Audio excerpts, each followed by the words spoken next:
Let's talk a little bit of Arsenal, shall we? Because we've sat in front of Mikel Arteta on numerous Fridays asking whether or not they're going to sign a striker. And here we are again, asking whether or not they're going to sign a striker. Liverpool, we hear from the papers in the Sun today, have joined the race to sign one of their targets, Victor Gyökeres. What do you think Arsenal's thinking are here? And are they any closer to getting that striker in?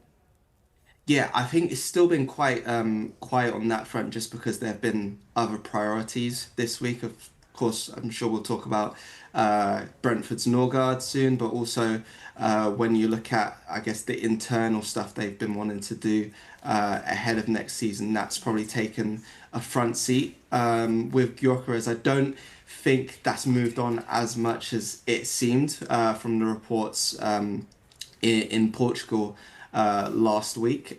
So that's one where I think you're still waiting for, I guess, the dominoes to fall properly, and then everything kind of explodes into action. So yeah, I think with if Liverpool are to get involved, then that would obviously have to shift Arsenal into gear on that one. What's also really interesting, and you mentioned Norgard there, is they're closing in on that signing effectively to replace Thomas Partey. What are your feelings on that? Because Partey's probably had one of the best years of his career at Arsenal, hasn't he? It's not really a like for like. It's not going to make the fans particularly happy, is it?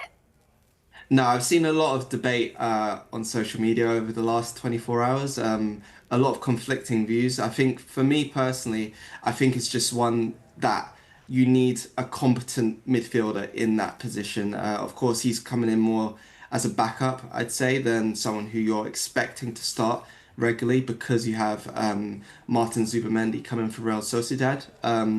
So for that role, I think you see the Jorginho signing as probably something similar, where he joined at the same age, 31 years old, and played a decent role in midfield for Arsenal. Didn't play loads of games, but was competent and helped when needed. So for that reason, I think it's a fine signing. It's not one that's gonna have fans kind of screaming with joy, but I think if and when injuries kick in, you'd rather have that player there than not have them.